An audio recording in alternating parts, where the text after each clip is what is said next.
السلام عليكم ورحمة الله وبركاته. الحمد لله وأصلي وأسلم على سيد الأولين والآخرين نبينا محمد وعلى آله وصحبه أجمعين. Alhamdulillah, chers frères et sœurs, nous continuons nos cours sur les règles se rapportant au mois de Zulhijjah. Après avoir vu le cours sur les mérites des 10 premiers jours du mois de Zulhijjah, nous abordons aujourd'hui les règles se rapportant au sacrifice qu'on appelle Al-Udhiyya. Al-Udhiyya, par définition, qu'est-ce que c'est?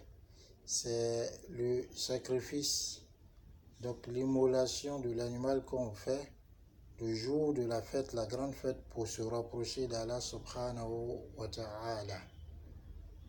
Quel est son statut juridique?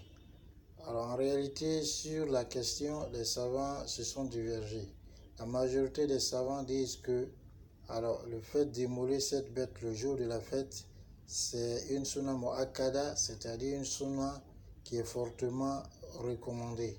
Il s'appuie en cela sur le fait que Rasul sallallahu alayhi wa sallam l'a fait perpétuellement et sur le fait que Rasul sallallahu alayhi wa sallam a dit: celui à qui Allah subhanahu wa ta'ala a accordé une largesse et qui n'a pas immolé, qu'il ne s'approche pas de notre lieu de prière.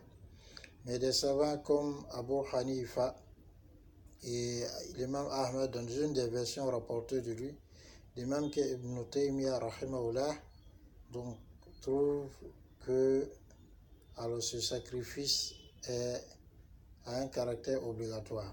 C'est dans ce sens que Ibn Taymiyyah dans Al-Majmou' dit que ce qui est apparent concernant l'affaire donc du sacrifice du jour de la fête, c'est l'obligation, dans ce sens que ce sacrifice fait partie des plus grands emblèmes de l'islam. Et il est dit quelque part dans Al-Mumti que l'avis suivant lequel le sacrifice du jour de la fête est obligatoire est beaucoup plus apparent que celui suivant lequel il n'est pas obligatoire. C'est pourquoi d'ailleurs Allah subhanahu wa ta'ala l'a évoqué dans beaucoup d'endroits du Coran associé à la prière, comme fasolli li rabbika wanhar, et prie ton Seigneur pour ton Seigneur et immole. Alors quand nous arrivons là, on doit comprendre que cette immolation, donc pour ceux qu'elle soit obligatoire ou qu'elle soit une sunna fortement recommandée, celui qui s'en acquitte, c'est le musulman qui est doué de raisons saines, qui est pubère et qui a les moyens de faire le sacrifice. Moyen de faire le sacrifice, c'est-à-dire si c'est dont il a besoin pour ses dépenses quotidiennes, lui ainsi que ceux qui sont à sa charge, il a cela, et un surplus qui peut faire le sacrifice, qui peut donc être le coût du sacrifice du jour de la fête, donc il doit s'en acquitter. Ou bien s'il a des bêtes à sa disposition, de telle sorte que ces bêtes-là sont, ces bêtes-là sont lui appartiennent, donc il n'y a pas de mal si elles remplissent les conditions qu'il fasse un effort donc pour s'en approprier, pour pouvoir faire le sacrifice. Quelles sont les conditions ou bien quelles sont les règles se rattachant à celui qui immole? Il faut savoir que celui qui immole doit s'abstenir de toucher à ses poils, ses ongles et sa peau. La preuve de cela, c'est le hadith de Rasulullah rapporté par Muslim, où il dit: lorsque commencent les 10 jours de Zulhijjah et que l'un de vous veut immoler, qu'il laisse intact ses poils et ses ongles.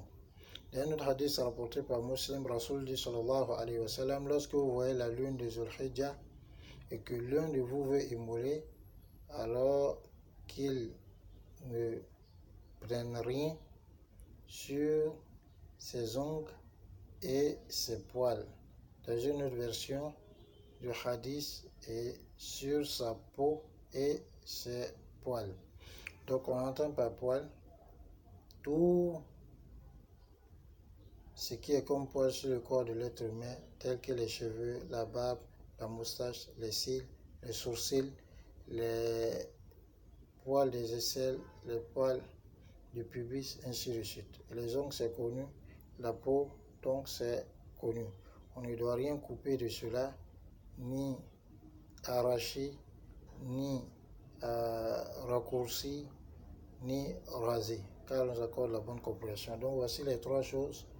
Donc, en dehors de ces trois choses, donc il n'y a pas une autre chose qui nous est interdite, en tout cas, de faire durant donc à l'occasion en vue de l'immolation de la bête du jour de la fête. Mais il faut savoir que ces règles-là, ceux qui sont concernés par cela, c'est ceux qui sont propriétaires d'une bête qu'ils veulent immoler le jour de la fête. Quant à ceux qui sont à leur charge, ou bien ceux à qui ils ont confié l'immolation de la bête, eux, ils ne sont pas concernés. De même, il n'y a pas d'autre chose qu'on demande au-delà de cela. Maintenant, il faut comprendre que si quelqu'un a les moyens d'acheter la bête, mais qui n'a pas les moyens à sa possession, c'est en garantie ou quelque part d'autre, il y a une même mise dessus, il peut prendre l'argent avec quelqu'un, faire l'immolation, après il rembourse.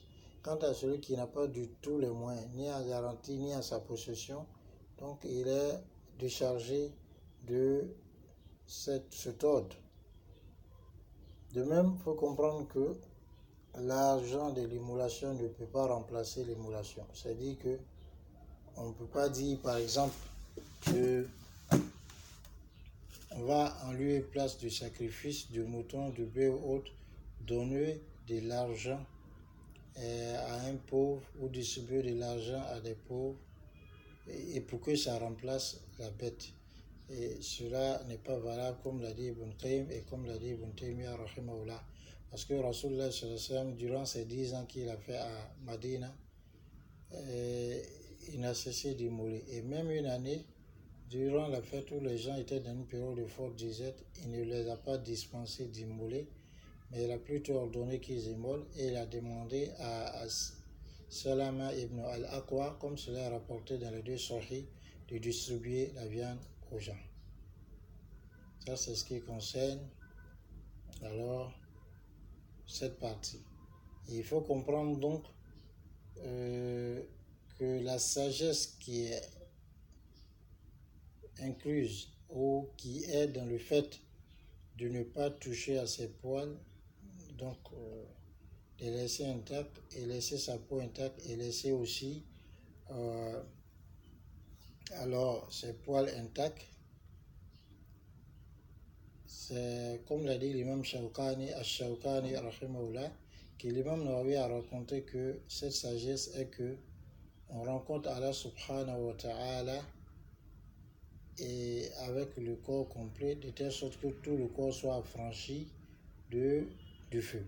Il a donné une autre sagesse qui est le fait de ressembler au pèlerin. Mais cette autre sagesse est rejetée et elle n'est pas valable, comme l'ont dit les compagnons de l'imam Shafi'i rahimahullah, puisque le pèlerin dans son état de sacralisation, il y a d'autres choses qui lui sont interdites, qui ne nous sont pas interdites, c'est-à-dire pour ceux qui veulent faire l'immolation.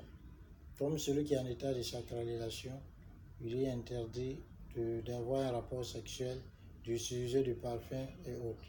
Or, tout ceci, alors celui qui immole n'est pas concerné par cela.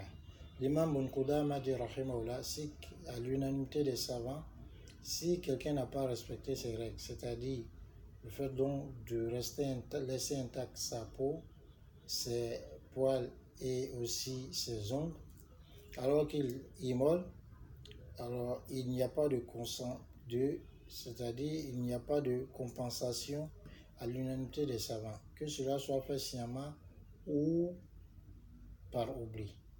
Mais ce qui est clair, comme certains savants l'ont dit, le comité permanent de l'Iftar a dit, s'il a fait exprès, il doit demander beaucoup pardon à Allah et se repentir de cet acte.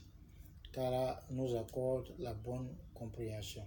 Assalamu alaikum wa rahmatullah wa barakatuhu à suivre.